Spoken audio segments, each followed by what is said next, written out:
Joe, you're late. What are you gonna do, fire me? A lot of people think that they're too old to break into tech. To Japan at the age of 24 was literally the best thing that I ever did. Cloud system administration is the most future-proof. Today I received a cease and desist for hosting my own free GovTech happy hour in DC yesterday. What's up, financial hawks? So in today's video, we're going to be going over some Symoné B's videos, kind of talking about GovTech. I've been watching her for quite a while actually on YouTube. Some great advice talking about getting into tech from the government side of things. And we'll go ahead and just randomly react to 3 or 4 videos, and I'll kind of just share some of my thoughts. Let's get into it. How much money are you making a year? Almost $1 million. $1 million from the government? Yeah, with subcontracting out. So some people got upset when I said the government was going to pay me for the rest of my life. And that's exactly what I mean. She's getting paid through government contracts. And that's exactly what I'm going to be doing. And I've been doing it through my employers, but I'm going to be getting my own government contracts. And that's how I'm going to get paid by the government for the rest of my life. You can definitely make money like that by owning your own company that goes after government contracts. It pays so well. The money is insane. So if you want to learn more about government contracting and GovTech, definitely follow me for more tips. All right, so the first video, I like this.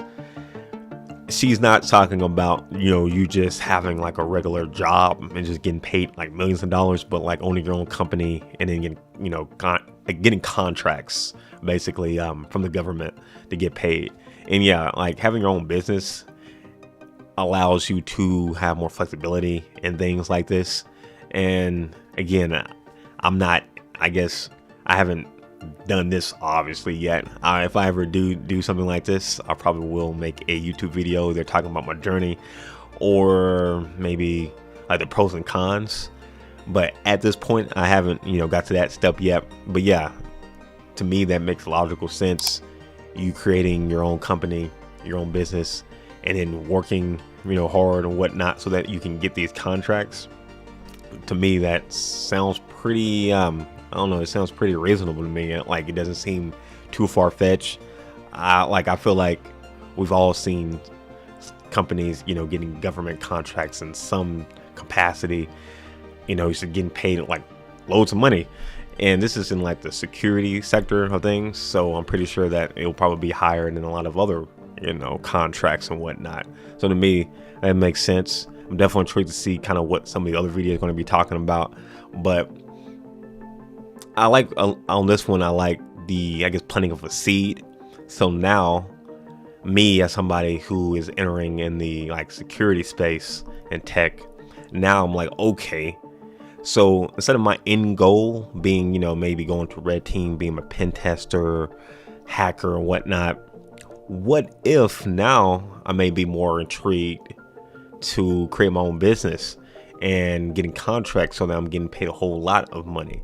So I do like this, that it planting that seed there for you. So I do like that a lot. Let's go ahead and take a look at the next one. So you want to know how to get one of those federal government jobs where it's almost impossible to get fired? I got you. First, you want to go to usajobs.gov. This is the federal government website. So this is where all of the federal government jobs are posted. Next, you want to type direct hire. And then if you know what the job title is, you can put it in. So if you're trying to apply for IT jobs or some other type of job, you can type that in as well. So basically with direct hire, it's going to be the fast track way to get a job with the federal government. It's going to allow you to skip past that slow process that you've heard everybody else applying to. For IT jobs that don't require a degree, just type direct hire 2210. So now we have these IT jobs that came up. So we'll just click on this one. Now you want to make sure your resume has what's listed in the duties section. So make sure you have these keywords, because if you don't have these keywords, you're not going to get the job.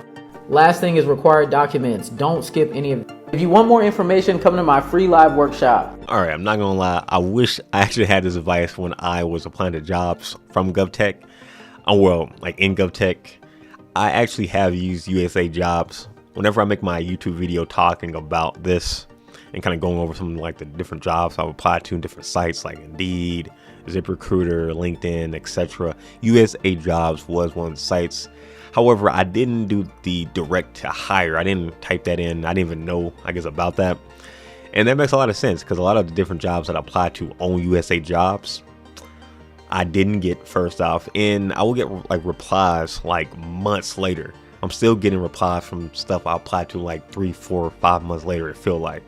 So yeah, that makes sense. If I am back in the job market looking for another job and I'll go back to USA Jobs, I'm definitely going to try that direct to hire, putting that there. I feel like that's going to be a whole lot quicker than what I was going to do. And so yeah, I do like that. I do like that tip.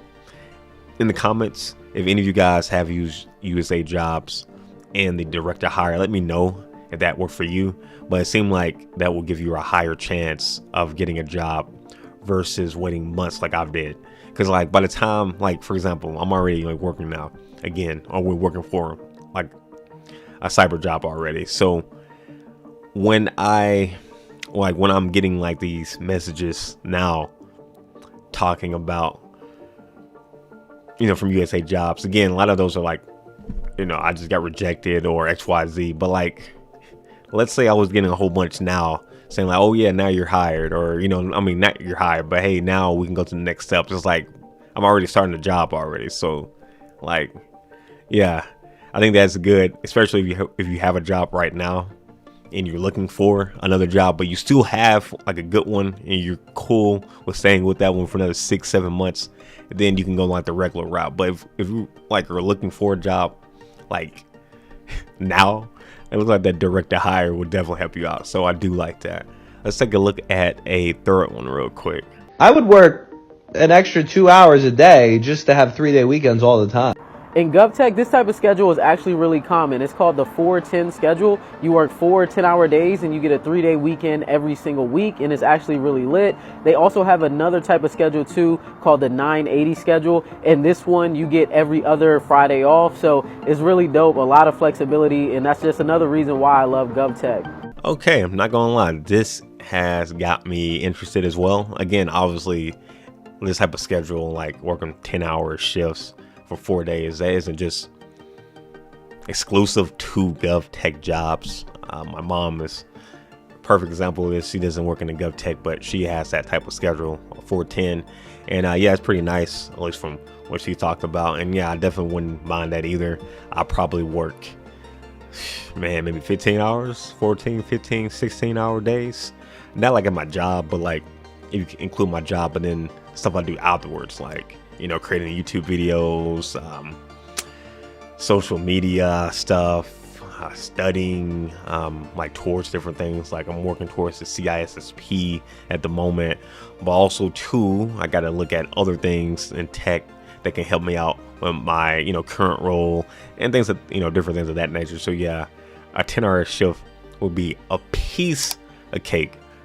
That would be a piece of cake for me. But I guess for some people who don't want to work the extra 2 hours, maybe you like hate your job or XYZ, it could suck. But I think a lot of you guys would actually like working those 2 extra hours at your job, so then you get a three-day weekend versus a 2. But you know what? I'm just saying this. Let me know in the comments if I'm correct in this or not. I'm saying that you guys would prefer having a 3-day weekend to a 2-day weekend with only 2 more extra hours of work.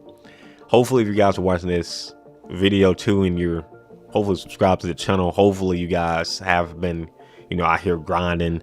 After you're done with your 8-hour shift, you go home and you're continually grinding on something on the side, maybe a new project that you're working on that you put in a resume for a new job, or maybe working on Upwork content, you know, so you can make money there, or an XYZ. Because with inflation and everything, you know, going up right now, you really do have to be on that grind right now. I can't even lie. But anyway, guys, let me know your thoughts on this. I think Symoné has been doing an excellent job on YouTube, and these new videos she's been releasing on YouTube have been great. So if you haven't checked that out, definitely check that out. It looks like her TikTok is popping too. Liking some of these advice, liking some of these seeds these videos are planting. Again, these are just 3 random videos, but 2 of these are kind of giving me good seeds of like, okay, I didn't think about this, so now I may go towards a GovTech job maybe in the future, so I can, you know, have a higher chance of getting that 4 10-hour days with the 3-day weekends, kind of getting the sense of how GovTech work. So then when I do create my own business, I can have a higher chance or a higher, I guess, likelihood of me being able to get these government contracts. I'm pretty sure they probably will require like a security clearance and different things of that nature. So if I'm already working in GovTech and I get that clearance already, I'm already one step ahead. But anyway, guys, I'll see you in the next one.